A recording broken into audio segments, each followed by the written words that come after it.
اعوذ باللہ من الشیطان الرجیم بسم اللہ الرحمن الرحیم۔ السلام علیکم محترم ناظرین و سامعین۔ آج کی جو تاریخ ہے وہ انتہائی یادگار تاریخ ہے، اس حوالے سے کہ امام خمینی رضوان اللہ تعالیٰ علیہ کی یاد منائی جاتی ہے۔ آپ کی برسی کا موقع ہے 4 جون سن 1989 میں آپ کی وفات ہوئی تھی۔ جتنا بھی یوم تعصب منایا جائے وہ کم ہے، اس لیے کہ آپ نے بڑی جانفشانی جانثاری کے ساتھ نصرت اسلام کی ہے۔ امام خمینی رحمۃ اللہ علیہ کی بڑی قربانیاں ہیں۔ انقلاب اسلامی برپا کرنے میں آپ نے دن رات محنت کی ہے اور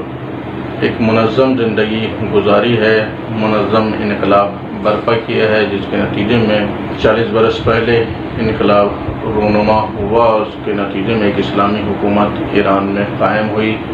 صدیوں پرانی حکومت کو کھڑیڑ دیا گیا۔ یکجہتی اور اتحاد کی بنا پر، ایک اچھی لیڈ اور قیادت کی بنا پر، ایک اچھی سرپرستی کی بنا پر، ایک اچھی رہبری کی بنا پر جو امام خمینی رحمۃ اللہ علیہ کے ذریعے سے قوم کو حاصل تھی، اس کے نتیجے میں انقلاب اسلامی برپا ہوا اور حکومت اسلامی وہاں قائم ہوئی اور اس کے اثرات دنیا بھر میں پہنچے۔ اس سے لوگوں نے دنیا بھر میں سبق لیا، دنیا بھر میں اس کو آئیڈیل و نمونہ مانا گیا اور امام خمینی کی قربانی کو بہت زیادہ سراہا گیا۔ اس مرد مجاہد نے اپنی پوری زندگی اسلام کے نام وقف کر دی تھی، درس و تدریس اور علم کے ساتھ عمل اور تمام لوگوں کو متحد کرنا، جوڑنا، حکومت شاہ کے خلاف، رضا شاہ کے خلاف لوگوں کو متحد کیا اور اس کے نتیجے میں انقلاب برپا کیا اور نتیجے میں کامیابی ملی اور حکومت اسلامی قائم ہو گئی۔ آپ کی زندگی کے چند پہلو ہم یہاں پر عرض کرنا چاہتے ہیں۔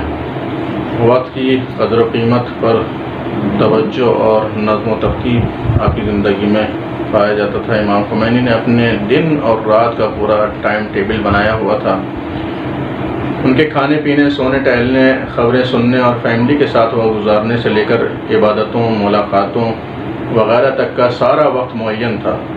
اور وہ ہر کام اپنے وقت پر ہی کرتے تھے۔ ان کے بارے میں لوگوں کا کہنا ہے کہ ان کے منظم ٹائم ٹیبل کو دیکھ کر لوگ اپنی گھڑیوں کا وقت ملا لیا کرتے تھے۔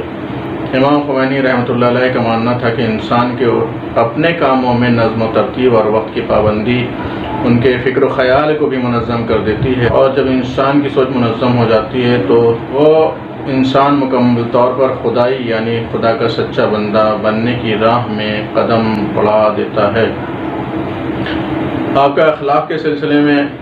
لکھا ہوا کہ امام خمینی نے حکم پروردگار، سیرت نبوی، سیرت رسول اکرم صلی اللہ علیہ وسلم اور ائمہ اطہار علیہ السلام کی اتباع میں حسن اخلاق کو اپنا شعار بنایا تھا، جیسے سلام میں پہل کرنا اور کلام میں نرمی برتنا وغیرہ۔ زہد اور سادگی کے عالم تھے کہ امام خمینی اپنے معصوم رہنماؤں کی سیرت پر عمل کرتے ہوئے انتہائی زاہدانہ اور سادگی کی زندگی بسر کرتے تھے۔ دوران طلبگی سے لے کر کے ملک کے سب سے زیادہ طاقتور عہدے پر فائز ہونے تک آپ کی زاہدانہ زندگی میں کوئی تبدیلی نہیں آئی۔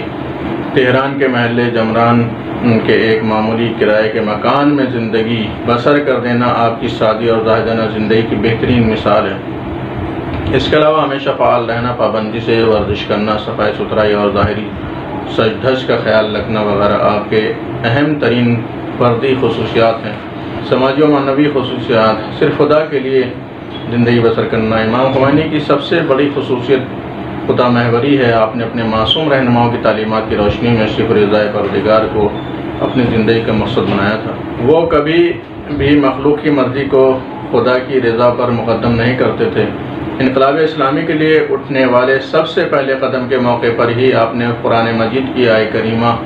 سے استفادہ کرتے ہوئے فرمایا کہ میں تمہیں صرف ایک نصیحت کرتا ہوں کہ صرف خدا کے لیے قیام کرو۔ اپنا عنوان قرار دیا اس کا آیت کریمہ کو، جس کا مطلب یہ کہ خدا کے لیے قیام کرو۔ رہبر معظم انقلاب حضرت آیت اللہ العظمیٰ خامنئی مدد اللہ العلی امام خمینی رضوان اللہ علیہ کے بارے میں فرماتے ہیں کہ ہمارے رہبر امام خمینی کی سب سے بڑی تعریف یہ ہے کہ انہیں عبد خدا یعنی اس کی ذات کے لیے تسلیم محض قرار دیا جائے۔ حق کو قبول کرنے کے سلسلے میں عرض کیا جائے کہ انسان کا ہر دھرمی سے دور ہو کر حق کو قبول کر لینا وہ امتیازی ہنر ہے جو امام خمینی رضوان اللہ علیہ کو عام دنیاوی رہبروں کے درمیان ممتاز بناتا ہے، جس کی بہت سی مثالیں ہیں۔ ایک مرتبہ ایک رپورٹر نے آپ سے دریافت کیا کہ آپ نے کبھی غلطی کی ہے؟ آپ نے جواب دیا کہ کبھی غلطی نہ کرنے کا تصور صرف پیغمبر اسلام صلی اللہ علیہ وسلم اور ائمہ اطہار علیہ السلام کے یہاں ہے، باقی ہم جیسوں سب کے یہاں غلطی کا امکان پایا جاتا ہے۔ شرح صدر کے سلسلے میں کیا جائے کہ رہبران دین کی زندگی میں شرح صدر کی کتنی اہمیت ہے، اس کا اندازہ جناب موسیٰ علیہ السلام کی دعا رب اشرح لی صدری پیغمبر اسلام صلی اللہ علیہ وسلم پر خدا کی خاص عنایت علم نشرح لک صدرک سے لگایا جا سکتا ہے۔ امام خمینی نے اپنے معصوم رہنماؤں کی تعلیمات کی روشنی میں اس صفت کو اپنی ذات میں کس طرح اتارا تھا کہ بڑے سے بڑے حادثات آپ کے پائے ثبات میں ذرہ برابر لغزش نہ لا سکے، چاہے وہ 15 خرداد کے تلخ واقعات ہوں یا جوان فرزند آیت اللہ مصطفیٰ خمینی کی خبر شہادت، یہاں تک کہ عزیز ترین شاگردوں اور حکومت کے عہدیداروں کی ایک ساتھ شہادت تک کے موقع پر آپ نے شرح صدر اور صبر و تحمل کا بہترین مظاہرہ فرمایا۔ سکون و اطمینان کے سلسلے میں عرض جائے کہ انقلابی کامیابی کے لیے کوششوں سے لے کر کے جنگ کے قیامت خیز مناظر بھی آپ کے سکون و اطمینان میں ذرہ برابر کمی نہ لا سکے۔ آپ کی وصیت نامے کا وہ جملہ آپ کے اطمینان قلب پر بہترین گواہ ہے، جس میں آپ نے لکھا ہے، میں اپنے پرسکون دل اور مطمئن قلب کے ساتھ اپنے برادران اور خواہران سے رخصت ہو کر اپنی ابدی آرام گاہ بارگاہ خداوندی میں حاضر ہو رہا ہوں۔ اس کے علاوہ خدا کی ذات پر توکل اور اپنے تمام کاموں میں احتیاط سے کام لینا جیسے نہ جانے کتنے خصوصیات ہیں جو امام خمینی رضوان اللہ تعالی علیہ کا طور امتیاز ہیں۔ عصر حاضر کی اس عظیم شخصیت کے سانح ارتحال کی سالانہ یاد کے موقع پر مختصر سے خراج عقیدت کے ساتھ ان کی عظیم یادگار انقلاب اسلامی حفاظت اور رہبر معظم انقلاب حضرت آیت اللہ عظمیٰ خامنئی نیز تمام علماء و مراجع اور خدمت گزاران اسلام کی صحت و سلامتی کی دعا اور نئی نسل کے شراح پر گامزن ہونے کی امید کے ساتھ ان کے درجات کو عالی فرمائے، جنت الفردوس میں اعلیٰ مقام عطا فرمائے، اور رہبر انقلاب اسلامی رہبر معظم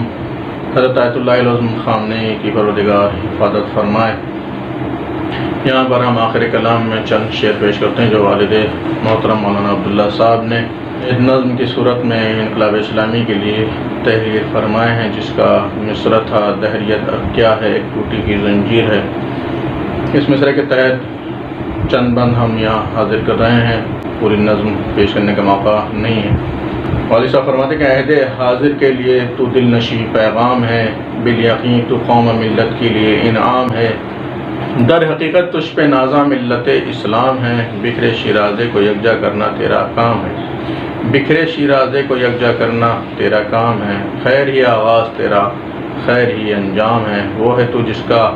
کہ روح اللہ خمینی نام ہے۔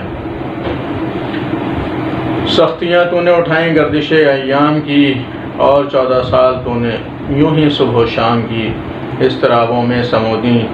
صورت آرام کی، شمع لیکن کر دی روشن ایک خدا کے نام کی،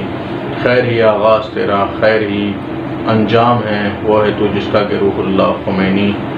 نام ہے۔ زوم باطل کو مٹایا ہے تیری تقدیر نے، حق پرستی کو بتایا ہے تیری تقریر نے، پھر قدم چومے تیرے ایران کی جاگیر نے، تب کہا اللہ اکبر ہر جوان و پیر نے، خیر ہی آغاز تیرا خیر ہی انجام ہے، وہ ہے تو جس کا کہ روح اللہ خمینی نام ہے۔ 2-3 بند اور سماعت فرما لیں۔ راہ حق میں جو مرے ہیں ان شہیدوں کو سلام، تیرے مستقبل کی پاکیزہ امیدوں کو سلام، کلمہ حق چھاپنے والے جریدوں کو سلام، دوستوں کو تیرے اور تیرے مریدوں کو سلام، خیر ہی آغاز تیرا خیر ہی انجام ہے، وہ ہے تو جس کا کہ روح اللہ خمینی نام ہے۔ ہند والوں کا رضاکاروں کی ہمت کو سلام، صرف ہمت ہی نہیں جذب اخوت کو سلام، صرف اخوت ہی نہیں ملت کی الفت کو سلام، صرف الفت ہی نہیں شوق شہادت کو سلام، خیر ہی آغاز تیرا خیر ہی انجام ہے، وہ ہے تو جس کا کہ روح اللہ خمینی نام ہے۔ آخر میں مقطع پیش کر رہے ہیں، مقطع سماعت فرمانے قلب عبداللہ کے اوپر تیری تصویر ہے، ذہن کے اوپر تیرے کردار کی تنویر ہے، تیرے عزم پاک کی ادنا سے یہ تاثیر ہے، دہریت اب کیا ہے ایک ٹوٹی ہوئی زنجیر ہے، خیر ہی آغاز تیرا خیر ہی انجام ہے، وہ ہے تو جس کا کہ روح اللہ خمینی نام ہے۔ جتنا بھی امام خمینی کی زندگی پر غور کیا جائے وہ کم ہے، ان کی زندگی سے جتنا بھی استفادہ کیا جائے وہ کم ہے۔ وہ ایک آئیڈیل زندگی تھی، ان کی ایک نمونہ زندگی تھی۔ آخر میں گزارش ہے ان کی بلندی درجات کی دعا کے ساتھ ساتھ گزارش ہے ایک مرتبہ سورہ حمد اور 3 مرتبہ سورہ توحید کی تلاوت فرما کر ان کی روح پرفتوح کو ایصال فرما ہے۔ وآخر دعوانا ان الحمد للہ رب العالمین۔